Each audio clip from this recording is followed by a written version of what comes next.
इब्रानियों का पत्री से देखेंगे उसका 12 अध्याय, उसका 1 पद से मैं पढ़ रहा हूँ। इब्रानियों 12 का 1 से।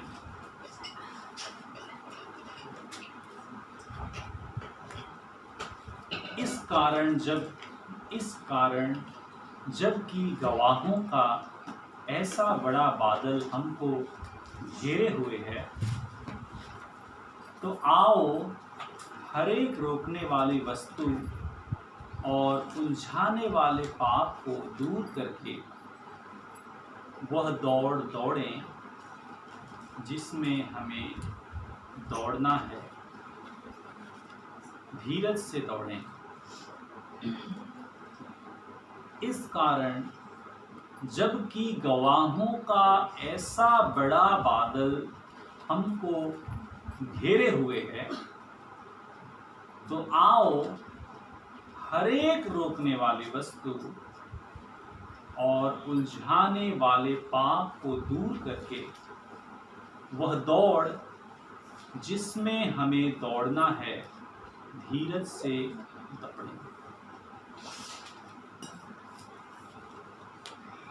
प्रभु का वचन हमको यहाँ पर बताता है कि एक दौड़ में हमको दौड़ना है, और इस दौड़ के विषय में पौलुस कहता है कि मैंने अपनी दौड़ को पूरी कर ली।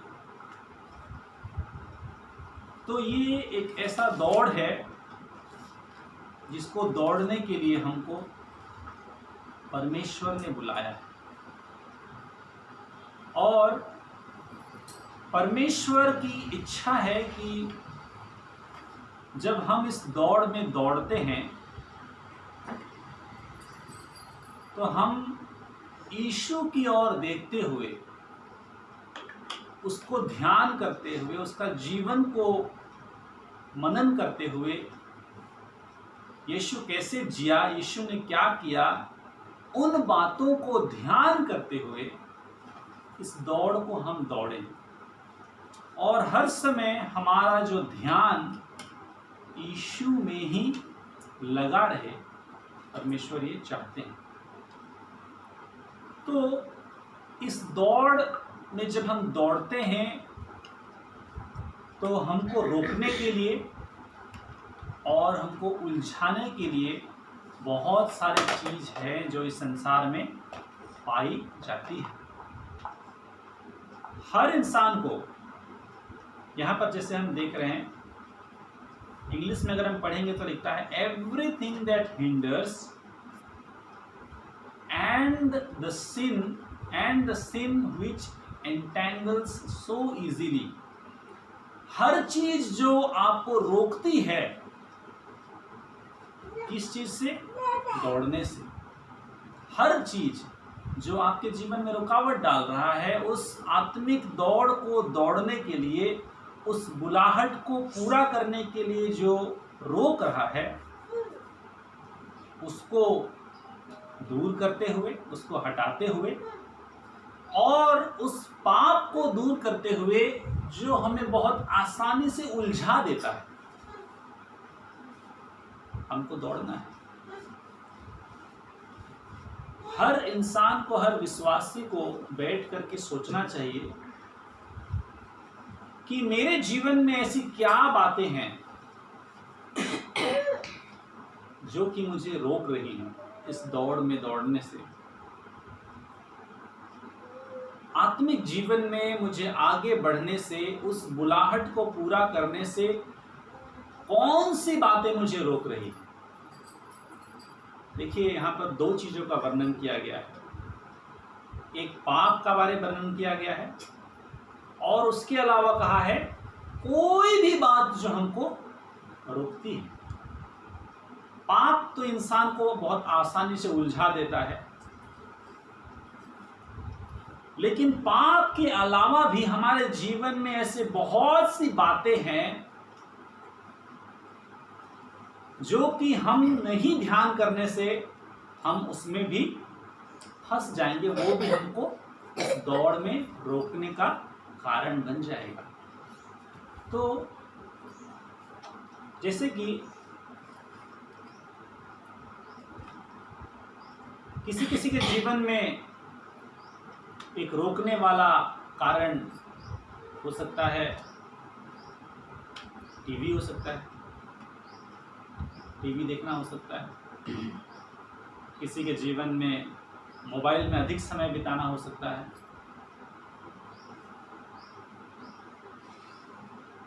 किसी के जीवन में दोस्तों के साथ घूमना हो सकता है। तो रोकने वाली बात, जैसे कि हम तो बोलेंगे यार किसी से मिलना क्या गलत है, क्या टीवी देखना कुछ गलत है, क्या मोबाइल देखना कुछ गलत है। लेकिन हर इंसान अपने जीवन को ही जांच ले, हर इंसान अपने जीवन को ही परख ले कि ऐसा कौन सा चीज है जो उसको रोक रहा है। कई बार हम जब पाप बोलते हैं तो हम उसने हाँ मैं तो पाप नहीं कर रहा हूँ, मोबाइल तो देख रहा हूँ, गेम ही तो खेल रहा हूँ, दोस्तों के साथ घूम ही तो रहा हूँ, जाकर के उनसे बात ही तो कर रहा हूँ। लेकिन क्या हम अपना जीवन को ध्यान से हम जांचे हैं और परखे हैं कि जिस चीज को हम सोच रहे हैं कि ये तो कोई बात नहीं, ये करने से चलता है, कहीं वही चीज मेरे जीवन में आत्मिक बढ़ोतरी का रुकावट तो नहीं हो गया है। हर इंसान का जीवन में अलग अलग चीज एक बाधा बन सकता है, अलग अलग चीज एक रुकावट बन सकता है। कोई जरूरी नहीं है कि मोबाइल हर इंसान के लिए रुकावट बने, कोई जरूरी नहीं है कि टीवी हर व्यक्ति के लिए रुकावट बने। हर इंसान के लिए अलग अलग चीज, अलग अलग बातें रुकावट बन सकती है। कोई धन कमाने में इतना उसका नशा हो गया है कि वो प्रभु के लिए समय नहीं बिता रहा, प्रभु के लिए समय निकाल नहीं पाता है। कोई इस संसार में परिश्रम करने में इतना व्यस्त हो गया है, अपना खेत जमीन बाड़ी का काम, उसमें इतना काम करने में इतना व्यस्त हो गया है कि वो परमेश्वर के लिए समय निकाल नहीं पा रहा है। तो ये संसार की ऐसे बहुत सारी चीजें जो दुनिया की नजर में गलत नहीं है, दुनिया की नजर में सही है, पर क्या वो चीज हमारे जीवन में उस दौड़ में दौड़ने का रुकावट का कारण बन रहा है, आत्मिक जीवन में बढ़ने का रुकावट का कारण बन रहा है। तो प्रभु का वचन कहता है कि हर एक रोकने वाली वस्तु, कोई भी चीज हो, चाहे वो आपका जीवन में पाप हो या ना हो वो चीज, लेकिन जब आप रियलाइज करते हैं, जब आप महसूस करते हैं कि नहीं ये चीज जो है मेरे जीवन में आत्मिक बढ़ोतरी का एक रुकावट का कारण है, तो आपको डिसीजन लेना है इस चीज से मैं अपने आप को दूर करूंगा, इस बात से मैं अपने आप को दूर करूंगा, इस व्यक्ति से मैं अपने आप को दूर करूंगा। कुछ भी हो सकता है मेरे प्रियो, जैसे मैंने कहा हर व्यक्ति के लिए अलग अलग चीज हो सकता है। तो इब्रानियों का पत्री जिसने लिखा है वो विश्वासियों को संदेश दे रहा है, प्रभु के ऊपर विश्वास करने वालों को, प्रभु को मानने वालों को ये संदेश दे रहा है कि हर एक रोकने वाली वस्तु और उलझाने वाले पाप को दूर करके उस दौड़ में दौड़ो और धीरज से दौड़ो। और क्यों दौड़ो, कह रहा है क्योंकि तुम्हारे सामने गवाहों का बड़ा बादल है। जब हम इब्रानियों का पत्र 11 अध्याय को पढ़ते हैं, वहां हम बहुत सारे उदाहरण को पढ़ते हैं, अब्राहम के बारे पढ़ते हैं,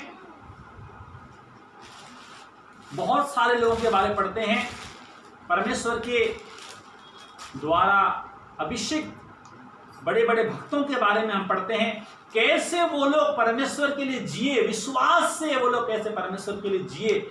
और जब वो 11 अध्याय को लिखता है, उस 11 अध्याय में जो विश्वासियों के बारे में लिखा है वो इसीलिए लिखा है ताकि इसको पढ़ के हमारे जीवन में उत्साह जागे और हम उन सारे बातों को जो हमें रोक रही है छोड़ करके उस दौड़ में हम दौड़ने लगे, हम आगे बढ़ने लगे। हाँ मेरे प्रियो, परमेश्वर चाहता है कि हम दौड़ें और उस दौड़ में अच्छी रीति से दौड़ें। देखिए संसार में बहुत सारी चीजें हैं उलझने के लिए, बहुत सारी चीजें हैं जो आपको इस दौड़ से भटका सकती हैं, उन सारी चीजों को जांचना और परखना आवश्यक है। आगे प्रभु का वचन कहता है दूसरा पद में, और विश्वास के कर्ता और सिद्ध करने वाले यीशु की ओर ताकते रहें। लगातार जब हम दौड़ते हैं, उस दौड़ में, इस आत्मिक जीवन में जब हम दौड़ रहे हैं, तो हमारा ध्यान लगातार यीशु मसीह की ओर लगे रहना है। लगातार यीशु की ओर ताकते रहना है, यीशु का जीवन के बारे में सोचते रहना है कि मेरा प्रभु ने कैसा जीवन जिया, मेरा प्रभु ने कैसा किया। उसका जीवन को अपना आइडल बना करके, यीशु का जीवन ही मेरे लिए एक निशानी है, मेरे लिए एक उदाहरण है, मैं उसी का जीवन से मैं सीख करके मैं आगे दौड़ूंगा। इस ध्यान को रखते हुए हमें इस दौड़ को दौड़ना है। प्रभु का वचन कहता है, और विश्वास के कर्ता और सिद्ध करने वाले यीशु। हमको सिद्ध करने वाला और कोई नहीं, लेकिन खुद यीशु ही है जो हमको विश्वास करने के लिए एक मौका दिया, जो हमको विश्वास करने के लिए अनुग्रह दिया। कि प्रभु का वचन कहता है कि सब लोग विश्वास नहीं कर पाते हैं। यदि हम विश्वास कर पाए हैं तो यीशु का अनुग्रह है, लेकिन उस सिद्ध करने वाले को हम देखते रहें, जो हमको विश्वास करने में सहायता किया है, वही हमको विश्वास में सिद्ध होने में भी सहायता करेगा, और उसी का जीवन को ध्यान करते रहे और इस दौड़ को हम दौड़ते रहे। वचन कहता है, जिसने उस आनंद के लिए जो उसके आगे धरा था, लज्जा की कुछ चिंता ना करके क्रूस का दुख सहा और परमेश्वर के सिंहासन की दाहिने ओर जा बैठा। क्यों इब्रानियों का लेखक इस बात को हमको याद दिला रहा है कि यीशु ने उस आनंद के लिए जो उसके सामने था, लज्जा की कोई चिंता नहीं की। ये इसीलिए क्योंकि इब्रानियों का लेखक चाहता है कि हम भी उसी बात को देखें कि परमेश्वर आने वाले समय में मुझे क्या देने वाला है। पौलुस कहता है कि आने वाले समय में मेरे लिए जीवन का मुकुट रखा हुआ है। हम देखते हैं यीशु मसीह को मालूम था कि आने वाले समय में मैं पिता की दाहिनी ओर बैठने जा रहा हूं। आज हमारा ध्यान भी होना चाहिए, आने वाले समय में परमेश्वर मुझे क्या देने वाला है, उसी में ध्यान करके इस संसार में भले ही हमको लज्जित होना पड़े, इस संसार में हमको दुख उठाना पड़े, इस संसार के लोग हमारे विरोध में हो जाए, तब भी उसी को ध्यान करते हुए कि नहीं, आने वाला समय में परमेश्वर जो मुझे देने जा रहा है, मुझे वो चाहिए, और वो पाने के लिए मैं सारी चीजों से गुजर जाऊंगा, लेकिन मैं परमेश्वर की इस बुलाहट में पीछे नहीं हटूंगा। जिस दौड़ में दौड़ने के लिए उसने मुझे बुलाया है, इससे मैं विश्वास योग्यता से, धीरज से मैं दौड़ता ही रहूंगा। इब्रानियों का लेखक हर विश्वासी से यही चाहता है कि देखो, यीशु का जीवन को देखो कि उसने लज्जा की कुछ चिंता नहीं की। उसने इस बात की चिंता नहीं की कि कैसे मुझे उस क्रूस में बेइज्जत करके मारा जाएगा, कैसे दुखदाई मृत्यु मुझे सहना पड़ेगा। ये सारी बातों को भुलाते हुए उसका ध्यान लगा हुआ था कि मुझे आने वाले समय में पिता की दाहिनी ओर बैठना है। आज हमारा ध्यान कहाँ लगा हुआ है? इब्रानियों का लेखक कह रहा है, यीशु को अपना उदाहरण बनाओ, यीशु की ओर देखो, उसका जीवन को देखो, और यीशु मसीह का जीवन का एक अंश को हमको दिखा रहा है। और इब्रानियों का लेखक हमसे इस वचन के द्वारा पूछना चाह रहा है, तुम्हारा ध्यान कहां पर है? क्या जैसे यीशु का ध्यान पिता की ओर था, क्या तुम्हारा ध्यान भी उस स्वर्गीय बात पे है?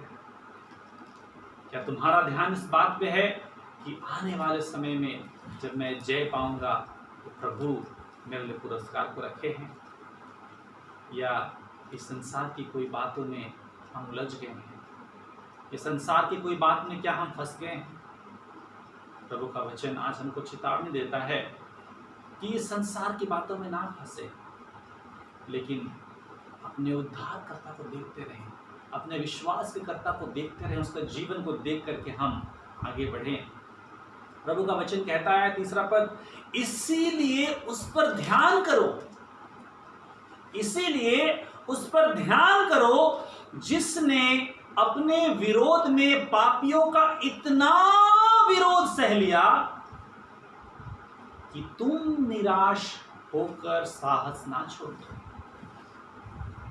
प्रभु का वचन कह रहा है कि यीशु जो दुख सह रहे थे, यीशु जो इतना भयंकर कष्ट सह रहे थे, क्यों सह रहे थे उसमें का एक कारण वो बता रहा है, ताकि हर विश्वासी जो ये बात को विश्वास करता है कि यीशु के द्वारा जीवन है, यीशु के दुख और कष्टों को देख करके इस बात को सोचे, अरे मेरे जीवन में जो मैं दुख और कष्ट सह रहा हूं वो तो कुछ भी नहीं है, जो यीशु ने सहा उसके तुलना में मैं क्या सह रहा हूं। हाँ मेरे प्रियो, प्रभु नहीं चाहता है कि कोई भी साहस छोड़ दे, कोई भी विश्वासी हार मान जाए, कोई भी विश्वासी निराश हो जाए। प्रभु नहीं चाहता है, और इसलिए प्रभु का वचन कहता है इतना दुख और इतना विरोध यीशु मसीह ने सह लिया कि लोग जब उसके जीवन को देखें एक उदाहरण के रूप में कि मेरा मसीहा, मेरा प्रभु इतना दुख को सहा है, क्या मैं इस थोड़े दुख को भी नहीं सह पाऊंगा? हाँ मेरे प्रियो, यदि हमारे जीवन में हम थोड़े थोड़े दुखों को देखते हैं, छोटे छोटे दुखों के लिए हम निराश हो जाते हैं और हम परमेश्वर से पीछे मुड़ना चाहते हैं, यदि हम चोट लग जाता है हमको, यदि हम ठोकर खा जाते हैं, तो इब्रानियों का पत्री जो लिखा है इसके द्वारा आज प्रभु का आत्मा हमसे क्या कहना चाह रहा है? प्रभु का आत्मा हमसे यही कहना चाह रहा है कि निराश मत हो और यीशु की ओर ध्यान करो कि कैसा बड़ा दुख सहने के बावजूद भी वो पीछे नहीं हटा, वो आगे बढ़ता गया और जिस कार्य को वो पूरा करने के लिए आया था उस कार्य को उसने पूरा किया। सचमुच में ठीक वैसे ही जैसे यीशु ने अपना कार्य को पूरा किया, आज हर विश्वासी को अपना कार्य को पूरा करना है। वचन आगे कहता है, 4 पद कहता है, तुमने पाप से लड़ते हुए उससे ऐसा मुठभेड़ नहीं किया कि तुम्हारा लहू बहा। पता नहीं औरों के बारे, पर मेरे बारे तो मैं जानता हूं कि मैंने ऐसा कोई मुठभेड़ नहीं किया है। पाप से संघर्ष करते हुए, पाप से युद्ध करते हुए मैंने तो ऐसा संघर्ष नहीं किया है कि मेरा जीवन से खून बहने लगा हो, लहू बहने लगा हो। और इब्रानियों का लेखक कहता है कि तुमने पाप से लड़ते हुए ऐसा कोई बड़ा संघर्ष नहीं किया है कि तुम्हारा खून बहने लगा हो। जैसे यीशु अपना सारे खून को बहा दिया,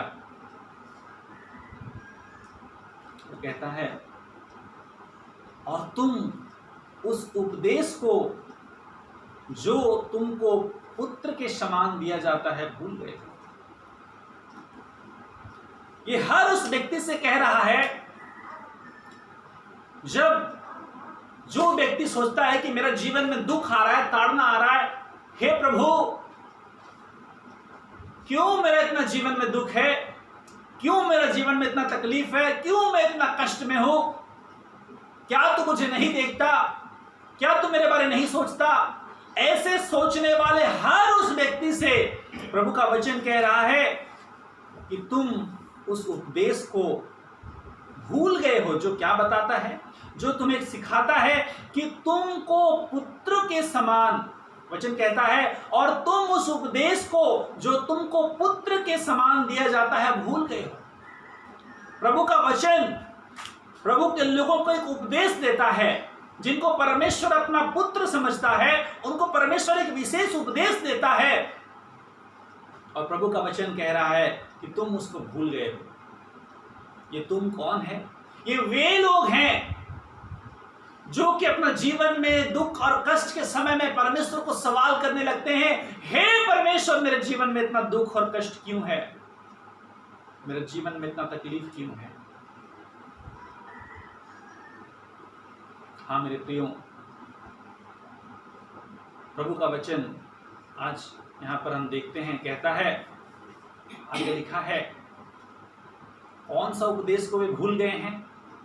लिखता है, हे मेरे पुत्र, प्रभु की ताड़ना को हल्की बात ना जान।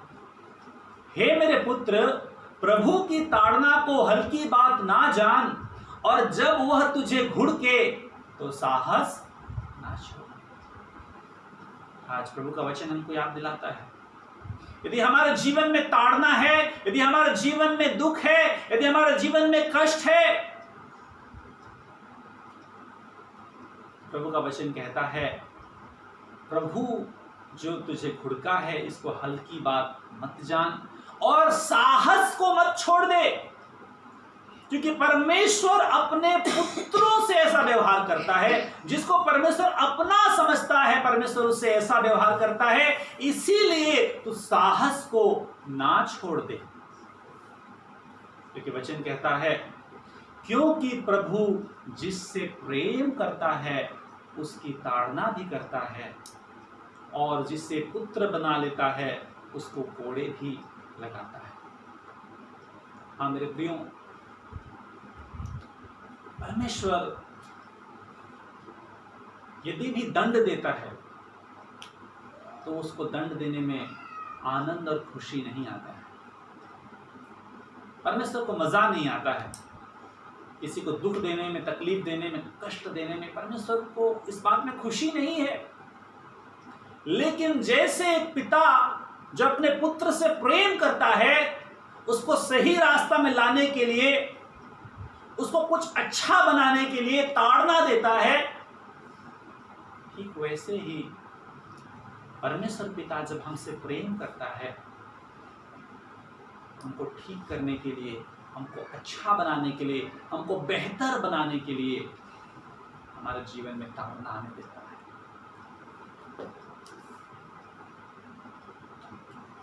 हम गाते हैं गीत, जिसे हम गाए, मैं मिट्टी हूं तू है। यदि हम मिट्टी हैं और वो कुम्हार है, तो एक मिट्टी कुम्हार को नहीं बोल सकता है तुम मुझे ऐसे क्यों बना रहे हो, तुम मुझे ऐसे क्यों बना रहे हो। मिट्टी को ये बोलने का अधिकार सबसे अच्छा क्या है कि मिट्टी समर्पित हो जाए, मिट्टी समर्पित हो जाए और प्रभु से कहे, प्रभु मेरी नहीं तेरी इच्छा, मेरी नहीं तेरी इच्छा। जब परमेश्वर हमको घुड़के तो हमें साहस नहीं छोड़ना है और हमें सीखने और हमें जानने का प्रयास करना है, प्रभु क्या है तेरी इच्छा। उसे समझने के लिए सहायता कर, उसे समझने के लिए सहायता कर, तेरी इच्छा में आगे बढ़ने के लिए सहायता कर। मेरे जीवन में अगर कुछ सही नहीं है तो उसे दिखा प्रभु। मैं याद करता हूं बीते समय को, जब मैं बीमार में पड़ा और उस समय बहुत सारे सवाल मन में आते थे, बहुत सारी चीज़ों को मैं सोचता था। कभी कभी साहस छूटने लगता था और परमेश्वर को मैं पूछता था, प्रभु मैं इतना तकलीफ में क्यों हूँ, मैं इतना कष्ट में क्यों। लेकिन सच बात यह है कि जब आज मैं इस चीज़ को मैं पीछे मुड़ के देखता हूँ तो मैं परमेश्वर को धन्यवाद करता हूँ और कहता हूँ, परमेश्वर तेरा धन्यवाद, परमेश्वर तेरा धन्यवाद कि मैं उस कष्ट में गुजरा, तेरा धन्यवाद कि मैं उस बीमारी की अवस्था से गुजरा। क्योंकि सचमुच में यदि उस अवस्था से नहीं गुजरे रहता तो शायद मेरे जीवन में और क्या गंदगी था उसको समझ नहीं पाता और सोचता कि ये तो मेरे जीवन में ठीक ही है, मेरा जीवन तो ठीक ही है।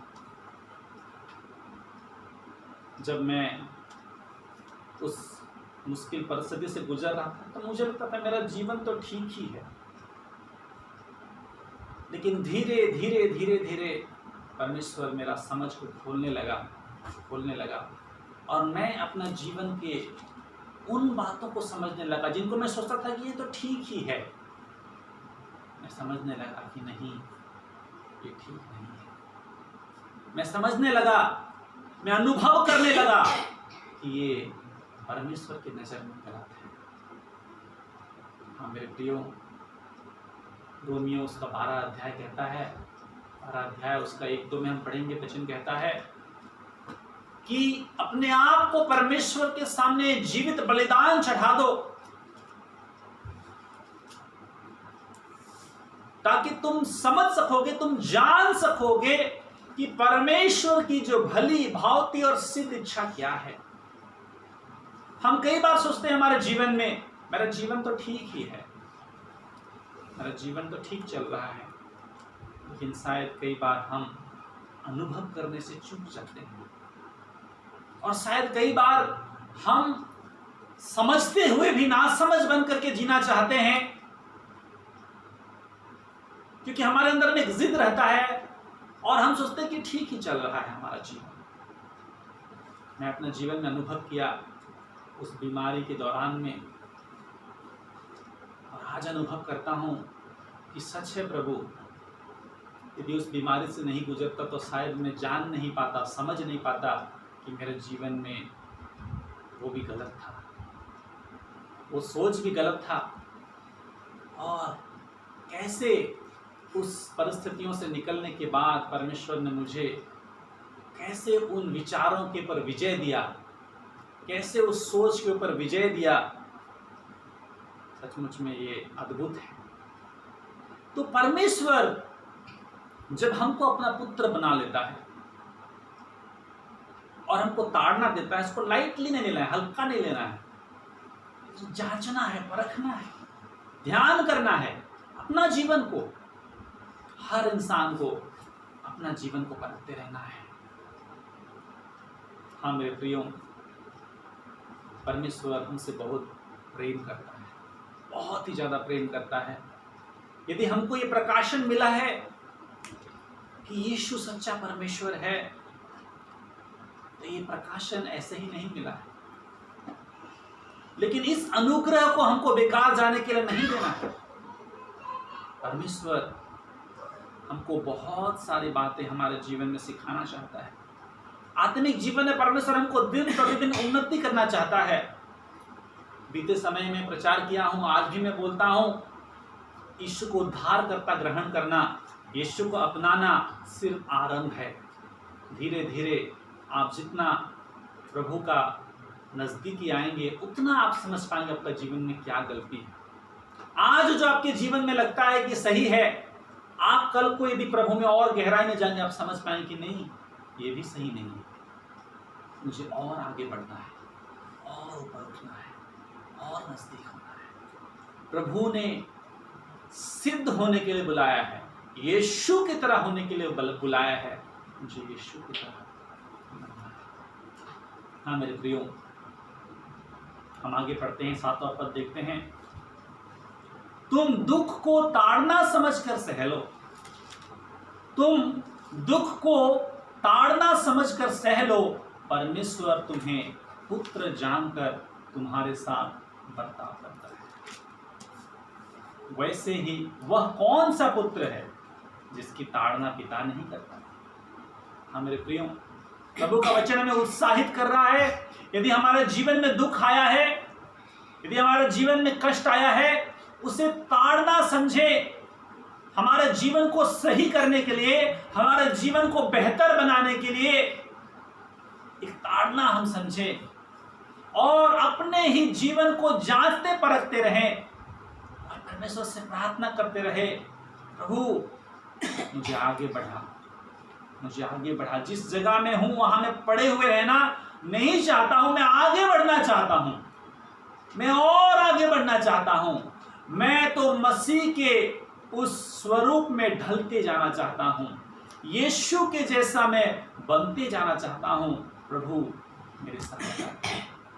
हाँ मेरे प्रियो, हमारे जीवन की प्रार्थना होना चाहिए।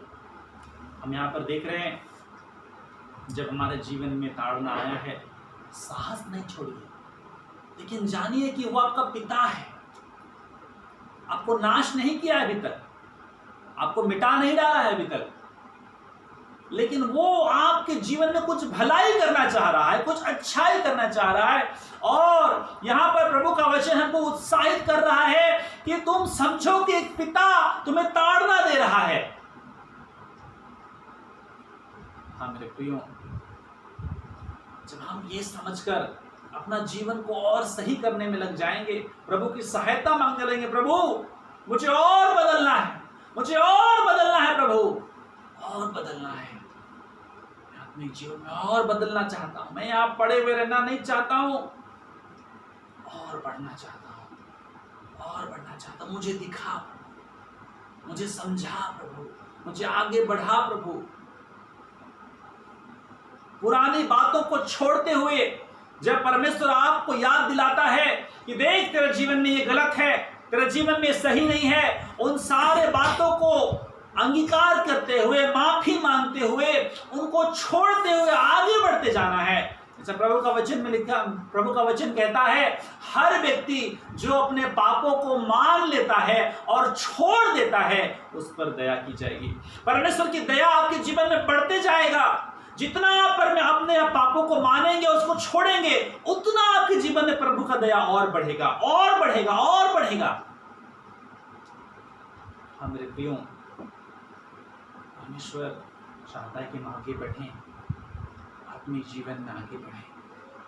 अपने जीवन को जांचिए, परखिए, क्या है मेरे जीवन में, क्या है जो मुझे रोक रहा है आत्मिक जीवन में आगे बढ़ने से, क्या है जो मेरे जीवन में सही नहीं है, क्या है जो मेरे जीवन में परमेश्वर पसंद नहीं करता है।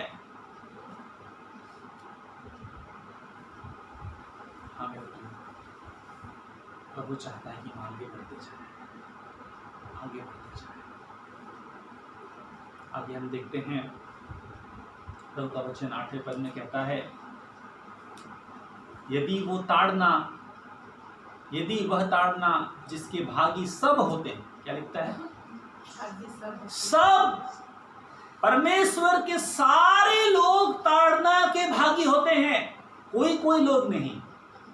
परमेश्वर के सारे लोग ताड़ना के भागी होते हैं।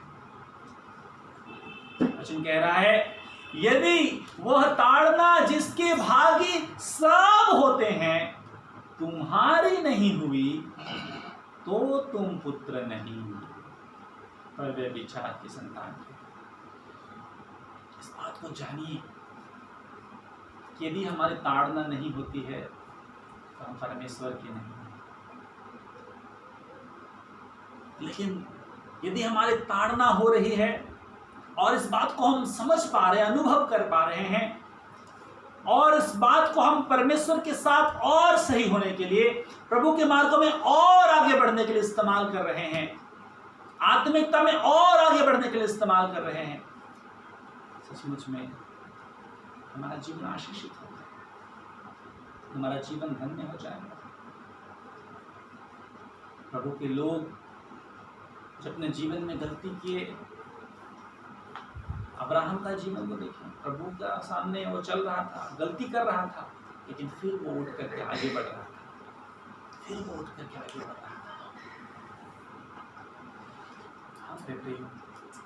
गलती करके वहीं पड़े रहना मसीह जीवन नहीं है। गलती को छोड़ करके आगे बढ़ना मसीह जीवन है।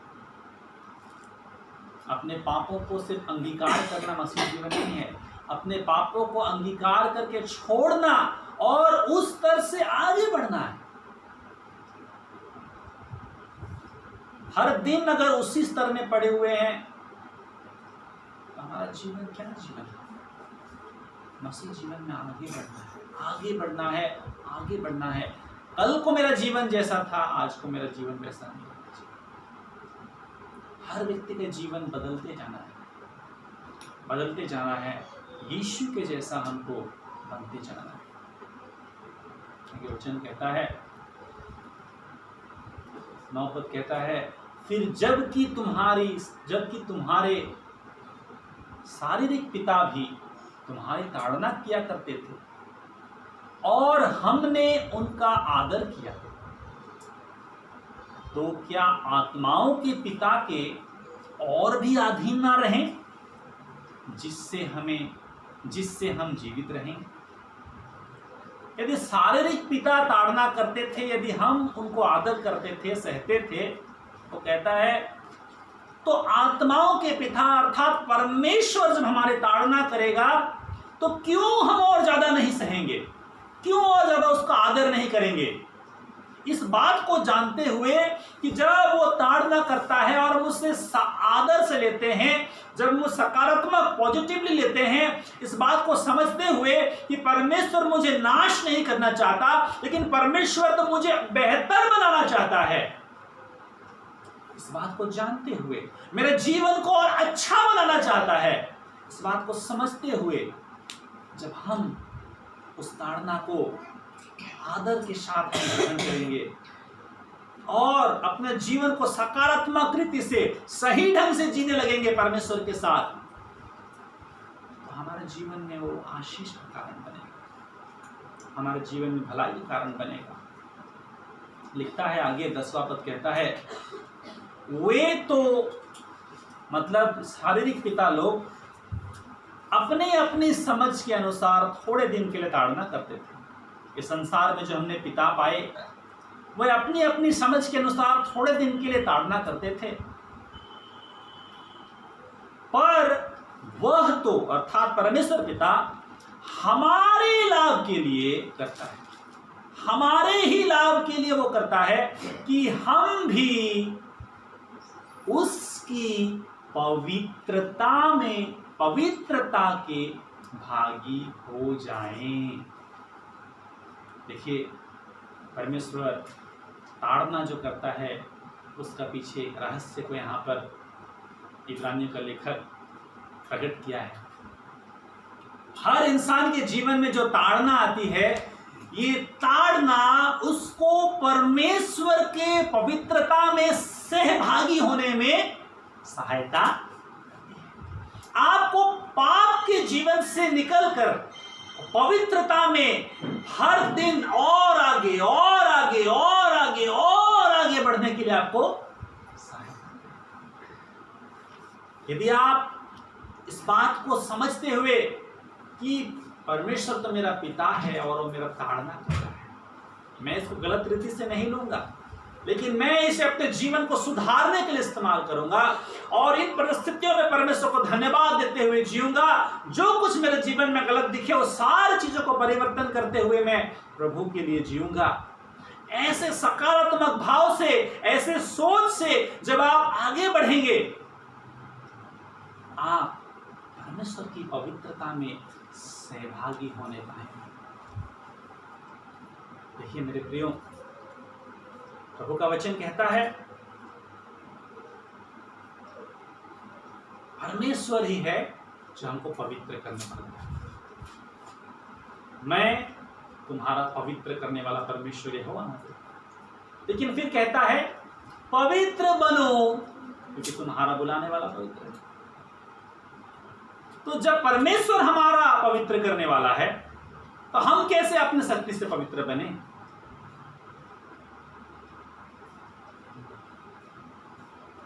मनुष्य अपने शक्ति से पवित्र नहीं बन सकता, मनुष्य अपने सामर्थ्य से पवित्र नहीं बन सकता। लेकिन जब वो परमेश्वर के ऊपर विश्वास करता है और भरोसा करता है और जो परिस्थितियां परमेश्वर उसके जीवन में अनुमति देता है उनको स्वीकार करके, अपने गलतियों को स्वीकार करके, अपने गलत कामों को स्वीकार करके, परमेश्वर को प्रेम करके जब उसके प्रति समर्पित हो जाता है, परमेश्वर उसको पवित्रीकरण करने लगता है। जैसे कुम्हार एक मिट्टी को लेकर के बनाता है। प्रोसेस है। ऐसे नहीं कि हाथ दिया बन गया, एक प्रोसेस है, बनाते रहता है। वैसे ही परमेश्वर हमारे जीवन में ऐसे परिस्थितियों को उत्पन्न करता है, और उन परिस्थितियों में जब हम परमेश्वर के प्रति समर्पित हो जाते हैं, विश्वास करते हैं, भरोसा करते हैं, साहस नहीं छोड़ते हैं, लगे रहते हैं परमेश्वर में, जो कुछ प्रभु हमको दिखाता है गलती, सब चीज को छोड़ छोड़ के आगे बढ़ने लगते हैं। प्रभु का वचन कहता है हमारा जीवन ऐसा हो जाएगा कि हम उसके पवित्रता के भागी हो जाएंगे। यही तो तरीका है परमेश्वर जो इस्तेमाल करता है, उसकी पवित्रता में हमको भागी करने। मैं अपना जीवन को जब पीछे मुड़ के देखता हूँ, धन्यवाद करता हूँ परमेश्वर कि प्रभु धन्यवाद मैं बीमार में पड़ा, जिसके कारण मेरे जीवन में पवित्रता में बढ़ोतरी है, जिसके कारण मेरे जीवन में वे पाप दूर हुए जिनको मैं पहले समझ नहीं पाता था और सोचता था कि ये तो पाप नहीं है। मेरे प्रियो, ताड़ना को सही ढंग से दें, परमेश्वर का मनसा को सही ढंग से समझें, यह आपके लिए आशीष का कारण बन जाएगा। आगे वचन कहता है 11 पद में, वर्तमान में हर प्रकार की ताड़ना आनंद की नहीं। वर्तमान में हर प्रकार की ताड़ना आनंद की नहीं। किसी को जब ताड़ना होता है, ताड़ना जब होते रहता है, उस समय में, उस वर्तमान में, उस समय में किसी को अच्छा नहीं लगता है, किसी को पसंद नहीं आता है, किसी को कष्ट होने से अच्छा नहीं लगता है। इसलिए लिखा है वर्तमान में हर प्रकार की ताड़ना आनंद की नहीं, आनंद नहीं लाता है, पर शोक ही की बात दिखाई पड़ती है। शोक का बात, दुख का बात, तकलीफ का बात हमको लगता है जब हम ताड़ना से गुजरते हैं, जब हम कष्ट से गुजरते हैं। लेकिन क्या लिखता है, तो भी जो उसको सहते सहते पक्के हो गए हैं। थोड़ा सा हिंदी ट्रांसलेशन उतना बेहतर नहीं किया गया है। तो भी जो उसको सहते सहते पक्के हो गए हैं, बाद में उन्हें चैन के साथ धर्म का प्रतिफल मिलता है। जब हमारे जीवन में ताड़ना आती है और हम उसको सहते सहते, जब हम उसमें सही ढंग से गुजरते हैं, जब हम परमेश्वर की इच्छाओं का अनुभव करते हुए, उसकी इच्छाओं को जानते हुए, अपने आप को उसके प्रति समर्पित करते हुए जीने लगते हैं, ये हमारे जीवन में धार्मिकता का फल को उत्पन्न करेगा। धार्मिकता का फ्रूट हमारे जीवन में दिखने लगेगा। एक धार्मिक व्यक्ति कैसे होता है, हम वैसे ही दिखने लगेंगे। उसका लक्षण सब, उसका गुण सब हम लोग का जीवन से झलकने लगेगा। धीरे धीरे धीरे धीरे जितना हम, परमेश्वर हमको जितना दिखाता है गलतियों को, उतना उसको अंगीकार करते हुए उसको छोड़ते छोड़ते आगे बढ़ते जाएंगे। हमारे जीवन ऐसा बनता जाएगा कि हमारे जीवन में धार्मिकता का फ्रूट दिखेगा, धार्मिकता का फल दिखेगा, एक परिवर्तन हमारे जीवन में दिखेगा। परमेश्वर हमारे जीवन में फलों को उत्पन्न करेगा। ये जो तरीका है, कष्टमय तरीका है। सच बात यह है मेरे प्रियो, जिस दिन तक हम यीशु के जैसे नहीं बन गए हैं, उस दिन तक हमारे जीवन में कुछ ना कुछ है जिसको बदलने का जरूरत है। और वो बदलाव आने के लिए ताड़ना आवश्यक है। वो बदलाव आने के लिए कठिन परिस्थिति का आना आवश्यक है। तो हम सोचेंगे कि हमारा जीवन ठीक है, तो हमारा जीवन तो ठीक है, हम तो ठीक है, क्या गलती है मेरे में? लेकिन सच ये है, आप मसीह में जितना आगे बढ़ेंगे आपको उतना आँख खुलेगा, उतना समझ खुलेगा, उतना आप अनुभव करेंगे, उतना आप जान पाएंगे अरे ये चीज़ें मेरे जीवन में सही नहीं था, इसको भी छोड़ना है।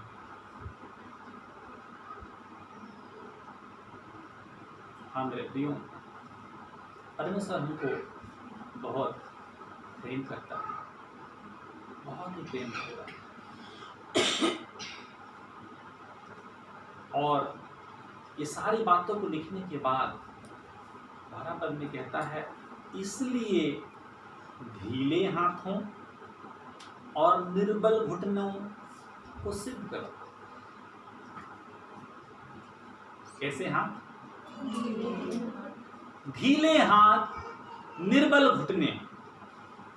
क्यों इसका वर्णन किया गया है?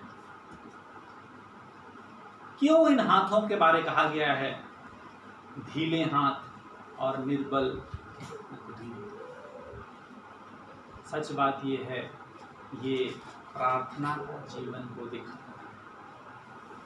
प्रार्थना का जीवन, प्रार्थना का जीवन। यदि हमारे हाथ ढीले पड़े हुए हैं, यदि हमारे हाथ परमेश्वर के सामने प्रार्थना में नहीं उठते हैं, यदि हमारे घुटने ढीले पड़े हुए हैं, यदि हमारे घुटने परमेश्वर के सामने नहीं टिकते हैं, तो आज प्रभु का वचन कहता है, ढीले हाथों और निर्बल घुटनों को सीधे करो। जैसा रहना चाहिए वैसा करो, ठीक करो।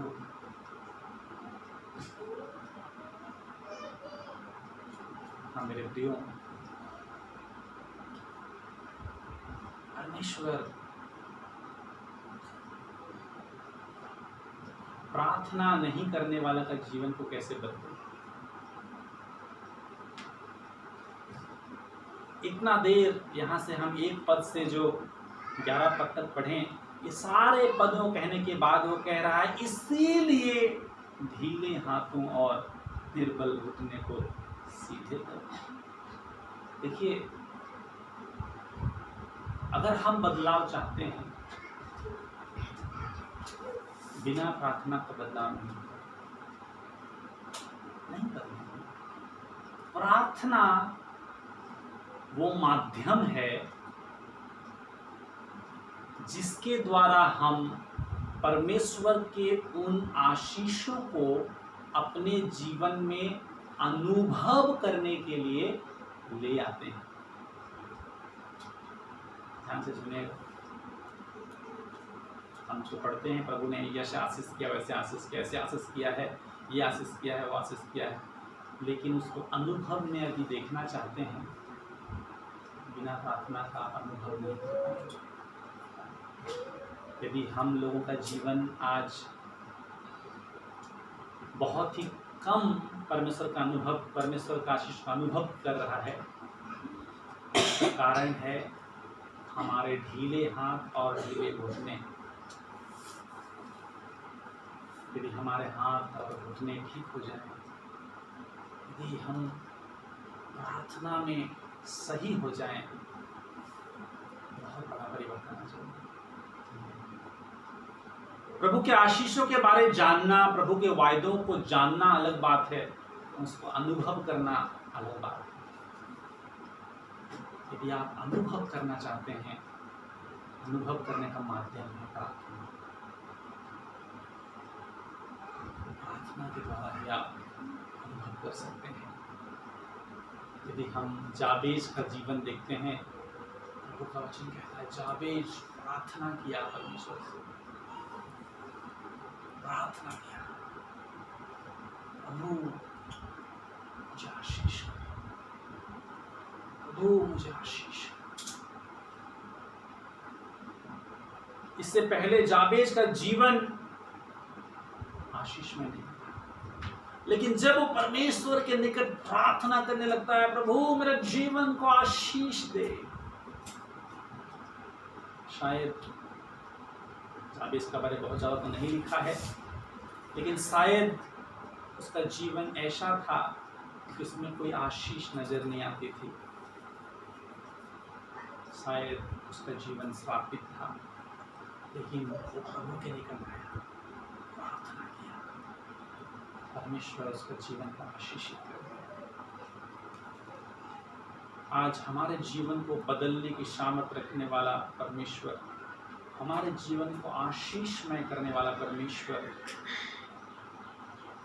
हमसे चाहता है कि हम साहस ना छोड़ें और हम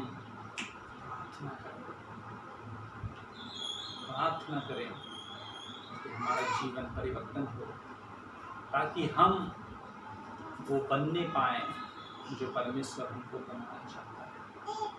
यदि आप सचमुच में अनुभव करना चाहते हैं अपने जीवन में परमेश्वर, बिना प्रार्थना के संभव नहीं। हाँ मेरे प्रियो, तो आज हम देख रहे हैं कि प्रभु का वचन हमको सिखा रहा है कि गवाहों का एक बड़ा बादल हमको घेरे हुए है, और इन गवाहियों को जो हम इब्रानी का पत्र 11 अध्याय में पढ़ते हैं, विश्वास की गवाहियों को, इसके द्वारा प्रभु का आत्मा हमसे बातें करता है और कहता है कि तुम भी उस दौड़ में दौड़ो, अपना जीवन को जांचते और परखते हुए देखो तुम्हारे जीवन में क्या रुकावटें हैं, क्या रोक रही हैं, जांचो, आइडेंटिफाई करो, चिन्हित करो क्या है जो मेरे जीवन में मुझे रोक रहा है, और उन बातों को छोड़ते हुए दौड़ो। उस दौड़ को पूरा करो। परमेश्वर हमसे यही चाहते हैं। हाँ मेरे प्रियो, परमेश्वर इन वचनों के द्वारा हम सबों को आशीष करें। आइए हम छोटा सा प्रार्थना करेंगे।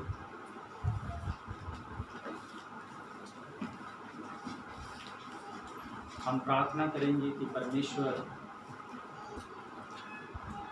हमें उस दौड़ में पूरा करने के लिए सहायता करे। जो बुलाहट परमेश्वर ने दिया है उसको हम समझें। हमारे जीवन में जब ताड़ना आए तो हम उसको सही रीति से समझें, ना समझें कि परमेश्वर हमको नाश करना चाहता है, पर जाने कि वो तो हमारा पिता है और वो हमारा भलाई ही चाहता है।